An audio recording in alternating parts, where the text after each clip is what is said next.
Galera, já está no ar The Vindicators 2, o primeiro spin-off de Rick and Morty, produzido pela Adult Swim e com 10 episódios lançados na página da Adult Swim no YouTube. O vídeo de hoje então tá completaço, com detalhes, referências, análise dos episódios e o que muda na interpretação dos acontecimentos do episódio dos Justiceiros lá na terceira temporada.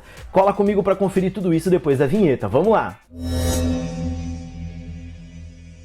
Fala galera, aqui é o Josh, tudo bom com vocês? Ah, mano, não tem como nerd não ficar feliz quando tá rolando Comic Con, porque muitas coisas legais são lançadas. A Adult Swim aproveitou a oportunidade para lançar os 10 episódios do spin-off The Vindicators 2, que é um prequel, ou seja, o passado dos acontecimentos lá do episódio da terceira temporada, o quarto episódio dos Vindicators, onde a gente conhece vários detalhes dos acontecimentos mencionados naquele episódio e nos aprofundamos no dia a dia dessa equipe de heróis, ou será que não? Também do que eles fazem individualmente quando não estão em suas missões. Então, ó, para tudo. A partir daqui nós vamos ter spoilers desses episódios e eles foram lançados somente em inglês lá por enquanto na página da Adult Swim. Então se você quiser, pausa aqui, cola lá assistir os vídeos e depois volta aqui para analisar eles junto comigo, fechou? Se você continua aqui, quero te convidar então a deixar o seu like aqui para dar aquela força pro canal e se inscrever também para fazer parte aqui da nossa pequena comunidade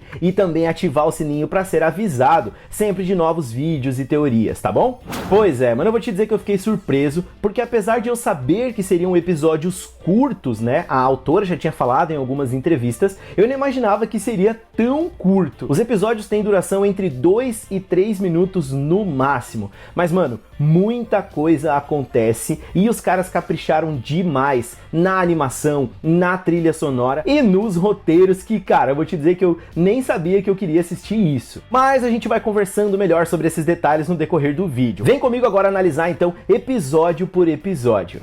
Episódio 1. Rick can handle it. O Rick pode lidar com isso. Eu me empolguei pra caramba achando que ele ia aparecer nesse episódio, mas não foi o que rolou. A equipe tá reunida numa espécie de centro de inteligência, desenhando um plano de ação para derrotar um grande ser alienígena chamado Denometron, que vai chegar na Terra nas próximas semanas. E aqui eu vou parar para relembrar e explicar algumas coisas para vocês. Vocês se lembram que a aventura que a gente assiste lá na terceira temporada é The Vindicators 3, ou seja, já haviam ocorrido outras duas runs anteriormente e na primeira o Rick e o Morty participaram, apesar da gente não saber muita coisa sobre o que aconteceu. Mas a segunda aventura, de acordo com as informações lá daquele episódio, os Vindicators derrotaram o Denometron. Até o Rick disse que se ele tivesse sido chamado, ele derrotaria o Denometron com muita facilidade. Mas não foi o que aconteceu e tem muita coisa para se desenrolar ainda aqui. Inclusive aqui nós conhecemos personagens que haviam sido citados pelo Morty lá no episódio como mortos durante a missão do Denometron. São eles Diablo Verde, Lady Katana e Calypso. Enquanto a Supernova explica o seu plano, que basicamente seria mandar estes três na frente, quase como um sacrifício, eles a questionam dizendo que não teriam chances com seus poderes e que não faz sentido eles serem a linha de frente, sendo que eles não vão poder fazer nada contra aquela criatura. Para você ter uma ideia, a criatura tem veias e entranhas feitas de titânio. E então a Calypso diz que não adianta eles questionarem que na verdade eles só estão ali por questões de representatividade, por eles serem de cores diferentes.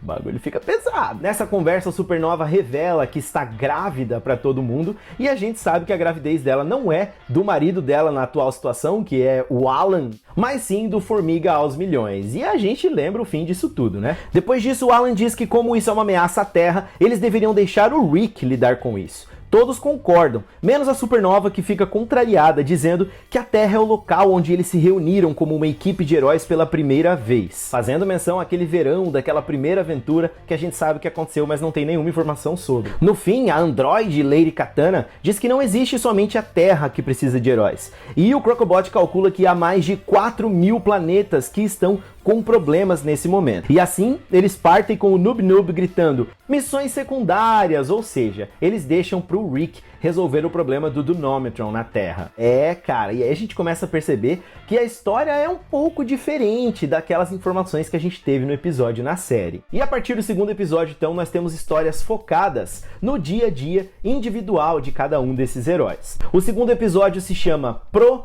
nomes. Eles estão ali comemorando uma recente vitória contra um povo chamado Keflans, mas a Supernova continua chateada, porque ela queria derrotar o Dunomatron, mas eles não aceitam por ela estar grávida e ter que se cuidar. E o Alan tá desabafando com o Formiga aos Milhões, o quanto ele tá feliz por aquela situação toda, por ele ter um filho com ela, pelo relacionamento, ele dá até uns conselhos ali pro Formiga aos Milhões, que ele tem que sossegar, que ele tem que encontrar alguém pra ficar com ele. Tadinho do Alan, mal sabia ele da verdade, né? E então o Formiga aos Milhões vai para o seu quarto e entra ali numa espécie de rede social para encontrar relacionamentos. Enquanto ele tá fazendo o cadastro e colocando as suas preferências, ele trava na parte dos pronomes. Primeiro ele olha para os músculos dele e escolhe colocar ele, depois vê a sua rainha dando à luz a mais formigas, por assim dizer, e se define como ela.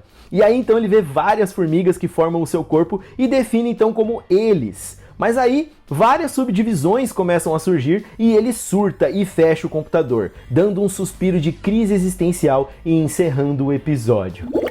Mano, inclusive a trilha sonora desse episódio é sensacional e é um dos pontos fortes desse spin-off todo. A trilha sonora muito bem feita, assim como a animação, que segue o mesmo padrão de qualidade da série original. Episódio 3. A dança. O episódio começa com a Calypso e a androide Lady Katana ajudando ali o Vance Maximum, que teve problemas na última missão e está reclamando sem parar. Enquanto isso, o Crocobot pega uma nave menor e vai para outro planeta, onde entrega ali um serzinho morto em troca de um cristal, que ele mergulha no açude e faz surgir uma espécie de ginásio super tecnológico, um QG escondido do Jacarobô. Aí ele ativa umas luzes e músicas eletrônicas e começa a dançar.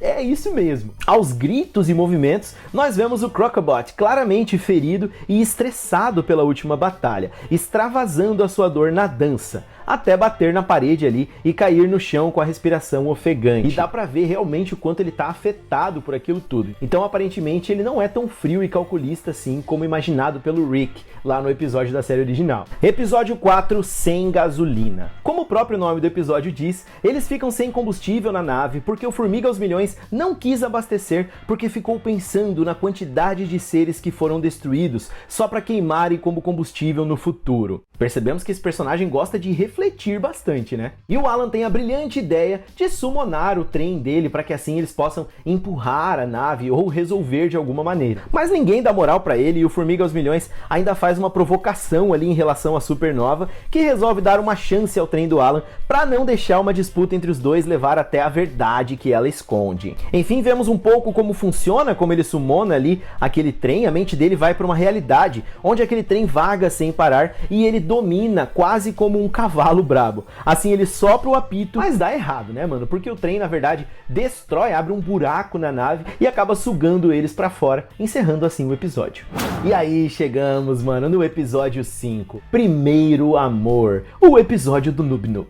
Eu tava ansioso pra ver o que eles iam contar sobre ele e a história é muito legal, se liga. E ele tá puto ali na beira de um laguinho ou de um rio, xingando os justiceiros, algo como justiceiros de merda e jogando pedras. Só que então de dentro do rio surge uma criatura, uma alien com os olhos em alturas diferentes, assim como Noob Noob. Mas ele acaba salvando ela de uma criatura maior que surge ali, aparentemente querendo atacar, o que faz acontecer aquele típico momento de queda romântica de filmes, onde ela se apresenta como Driss. E eles partem juntos, passaram um dia divertido, ele claramente está encantado por ela. E aí tem uma cena que eles vão comer uma espécie de sorvete, o equivalente a sorvete naquela realidade, e o sorvete acaba atacando o Noob Noob e ele fica com uma alergia, que a Driss cura colhendo algumas plantas ali e transformando numa espécie de creme babado que faz ele se curar. Que eles estão ali se balançando enquanto o Noob Noob conta pra ela que eles iam enfrentar um tal de Dunomatron, mas desistiram porque todos os heróis estavam com medo de morrer. E ele revela, mano, que ele tentou avisar eles que ele na verdade é um PhD, um especialista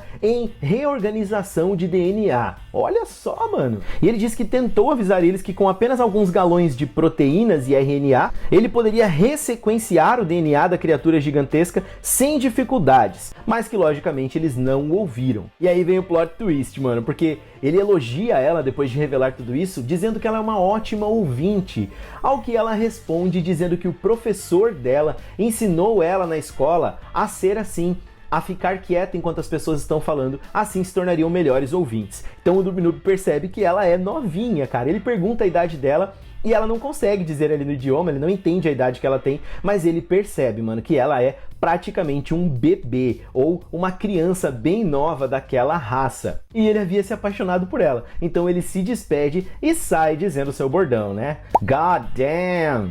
Aliás, eu achei legal porque o Noob Noob aqui também é dublado pelo Justin Roiland, co-criador de Rick and Morty, e o mesmo que dupla o Rick e o Morty e o Sr. Bunda Cagada, por exemplo. Aliás, ele é diretor executivo dessa produção também, então os caras estão envolvidos. Episódio 6, Morte Misericordiosa.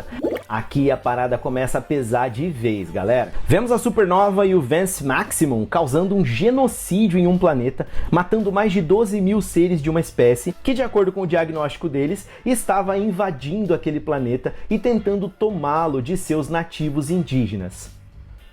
E enquanto eles se divertem matando aquela galera, eles percebem que um deles ficou vivo e começam a ter uma conversa ali em torno daquele ser. Porque a Supernova quer matá-lo, depois o Vance diz que ele vai matar, e enquanto eles discutem o cara acaba morrendo em decorrência dos ferimentos, né? O que deixa eles frustrados. Então a Supernova começa a ter um brilho muito grande e manda o Vince voltar para a nave. E aí vemos então, mano, ela ficando super brilhante como uma supernova e explodindo o planeta inteiro, jogando a nave para longe e restando apenas formigas flutuando no espaço. Então a gente acabou de presenciar o acontecimento que ela revelou pro Alan lá no episódio da série, que ela havia engravidado do Formiga aos Milhões, mas que o filho havia morrido dentro dela pela questão da incompatibilidade destes seres, né? Episódio 7, Noite das Garotas. Aqui nós vemos mais uma vez eles festejando com vários outros seres, e vale destacar que os aliens aqui, muitas raças que aparecem aqui, já apareceram na série também. Vou destacar esse cara aqui, que é da mesma raça do médico lá da TV Interdimensional 2, e essa outra alien aqui, que é da mesma raça daquela que fez o Rick se apaixonar na 5ª temporada e falar coisas boas sobre o amor. As garotas do grupo estão ali sentadas, bebendo e comemorando, né? Até aqui a gente descobre que, na verdade, Diablo Verde se define como ela, pronome feminino, então vamos chamar de a Diablo Verde a partir de agora. Então as garotas do time estão ali conversando sobre relacionamentos e momentos, até que a Supernova conta pra elas que não está mais grávida e que o seu corpo havia absorvido a criança quase sem dor. Só que a gente sabe que ela sofreu pra caramba pela cena que é mostrada logo em seguida. E cara, dá pra ver que ela está claramente afetada por aquela experiência. Ela começa então a beber ali e todas elas gritam Noite das Garotas! Até que bum! Vem um plot twist que explica e altera os acontecimentos lá do episódio dos Vindicators na 3ª temporada. A Supernova aparece ali flutuando, deitada, bêbada, com o sangue e as entranhas das outras garotas, tudo sobre o seu corpo. É pesado, mano. A Calypso tá com o corpo todo destruído, a Lady Katana tá ali até sem os olhos. Cara, ela realmente detonou com elas. E o restante da equipe chega pra limpar a sujeira. E descobrimos que quem chamou os outros até ali foi o bartender da festa, que ativou um radar que havia nela para chamar os outros heróis. E o bartender também é um alien que já apareceu na série, lá no episódio do casamento do Pessoa Pássaro. Detalhes tão pequenos de nós dois. E ela explica pro Alan que fez isso porque elas a irritaram, conheciam as suas próprias histórias de fundo e tinham piadas internas, e que assim machucaram os sentimentos dela. Então ela fez tudo aquilo ali. Pesado. Contextos e razões diferentes, mas me lembrou os acontecimentos de Invencível. Episódio 8, Kintsugi.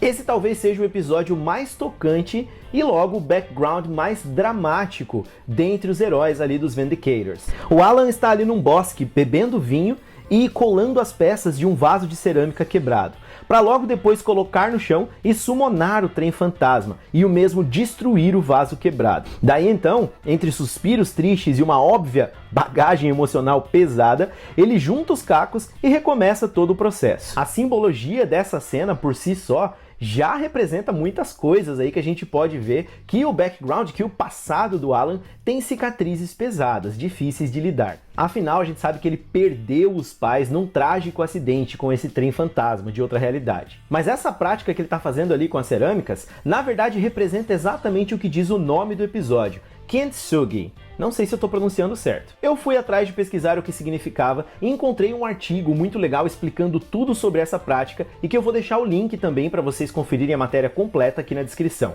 E o artigo é intitulado Kintsugi, a beleza das cicatrizes da vida. O Kintsugi, uma técnica centenária do Japão que consiste em reparar as peças de cerâmica quebradas, transformou-se numa filosofia de vida. Diante de erros e adversidades, é preciso saber se recuperar e superar as cicatrizes.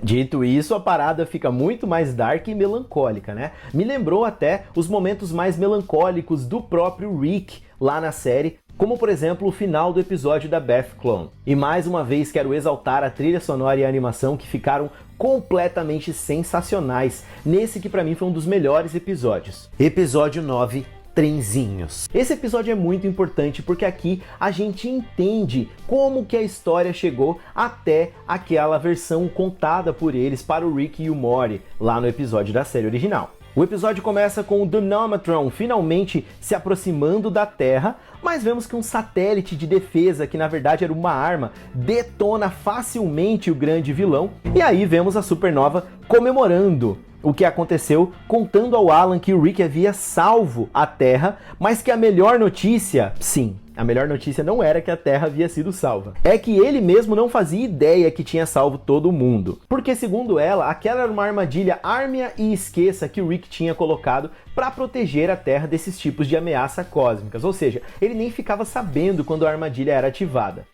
Ou será que sim? Enfim, ela fala pro Alan que ela teve a ideia de dizer que foram eles que mataram o Dunomatron e que os heróis que haviam sido assassinados por ela haviam, na verdade, morrido em batalha. Mas que grande filha da... E fica claro, né, mano, como desde o começo desse spin-off, que o Alan não está satisfeito com toda aquela situação. E, inclusive, ele não consegue superar o fato de ela ter destruído o planeta Dorian 5, aquele que ele menciona também no episódio. Só que acaba dando mais uma ideia para ela incluir esse acontecimento nessa história fake que eles estão criando. Então, eles inventam que o Dunomatron tinha ido lá para esse planeta e que eles tiveram que destruir o planeta para destruir o grande vilão. E no fim, com vários trocadilhos entre a triste história de vida dele e o funcionamento de uma locomotiva, a Supernova acaba por oferecer uma cura que existe em um planeta que faz ele esquecer de tudo, que termina o episódio rindo, ironicamente. E chegamos, enfim, ao último episódio, o episódio 10, Heróis. Os heróis estão ali num evento gigantesco num estádio, se preparando para serem condecorados pelo grande feito, que agora sabemos que era falso. E o Vince parece não se importar mesmo, estando também claramente afetado também pelos acontecimentos. Ele fala sobre matar aliens que haviam chamado por socorro, simplesmente por não saber diferenciar quem são os nativos ou os invasores. Ou seja, eles provavelmente cometeram não só aquele genocídio, mas dois, como ele mesmo diz, na verdade contra os nativos do planeta. E o Alan chega a dizer que aquilo tudo tá muito errado. O Formiga aos Milhões diz pra ele, é só sorrir e fingir que nada aconteceu. E se liga nesse sorriso assustador aí do Formiga aos Milhões. E aliás, ele fala uma frase muito foda depois relacionada a esses genocídios. Ele diz que provavelmente foram mais de 2 vezes. Quem são eles para chegar num lugar desconhecido e decidir quem são os opressores e quem são os oprimidos? Aí o Vince emenda ele dizendo, quem quer que a gente mate se tornam os opressores. Cara! E aí eles são apresentados e todos veem cenas de lutas e uma homenagem aos mortos, além de uma foto tirada do grupo completo. Então eles são todos condecorados com medalhas de honra ao mérito e encerra o episódio com a Supernova dizendo, viu só, nós ainda somos heróis. Ao que o Vince responde, não. Nós somos os Vindicators. É, cara, matamos então esses 10 episódios de Vindicators 2. E o que dá pra perceber aqui é que o que o Rick fez lá no episódio, matando ou causando a morte da maioria deles, não foi assim tão ruim, né? Será que o Rick sabia já desse acontecimento? Provavelmente sim, né, galera? Talvez até ele tenha pensado no Morty e não ter falado de uma vez pro Morty para poupar ele da verdade cruel sobre os seus heróis favoritos. Ao invés disso, durante o episódio, ele foi soltando pouco a pouco que eles eram mesquinhos, que eles criavam as suas próprias narrativas e os próprios roteiros das suas aventuras. Então, o trabalho principalmente de uma das coautoras, a Sarah Carboner, foi incrível. incrível. Em entrevista ao portal Screen Rant, ela disse que estava muito feliz em poder contar as histórias desses personagens. E que a produção do Justin Roiland, do Nick Rutherford e da Adult Swim em si deu respaldo para que eles criassem esse formato de curtas, né? E ela disse também que o objetivo deles era manter esses episódios independentes, fechados em cada um deles. Apesar de haver continuidade aqui, acho que eles conseguiram sim chegar nesse objetivo. Cara, eu sinceramente achei incrível nós termos histórias que aprofundem personagens e acontecimentos da série original. Eu veria muitos outros spin-offs de vários outros personagens até mais interessantes, na minha opinião, como por exemplo o Squanty, ou até mesmo os rolês do Evil Morty, além da curva finita central, e são coisas que a gente vê que nem sempre os episódios da série original precisam aprofundar. Mas agora, claro, eu quero saber a sua opinião. O que você achou desse spin-off e quais outros spin-offs você gostaria de assistir baseado nas histórias de Rick and Morty? Deixa aqui nos comentários então, bora trocar uma ideia se você tiver visto algum outro detalhe, algumas outras coisas que a gente possa se aprofundar ali também. E me diz o que vocês acharam aí dessa equipe de heróis e dos acontecimentos de Vindicators 2. Muito obrigado a todos vocês que ficaram aqui comigo até agora. Um salve a todo mundo aí que comenta nos vídeos e que participa também. Agora estou também no TikTok e fazendo alguns shorts aqui com resumos de histórias das HQs, detalhes e novidades também dos episódios. Um forte abraço a todos vocês e até o próximo vídeo. Tchau, tchau. Sabe que eu gosto quando chega perto, diz que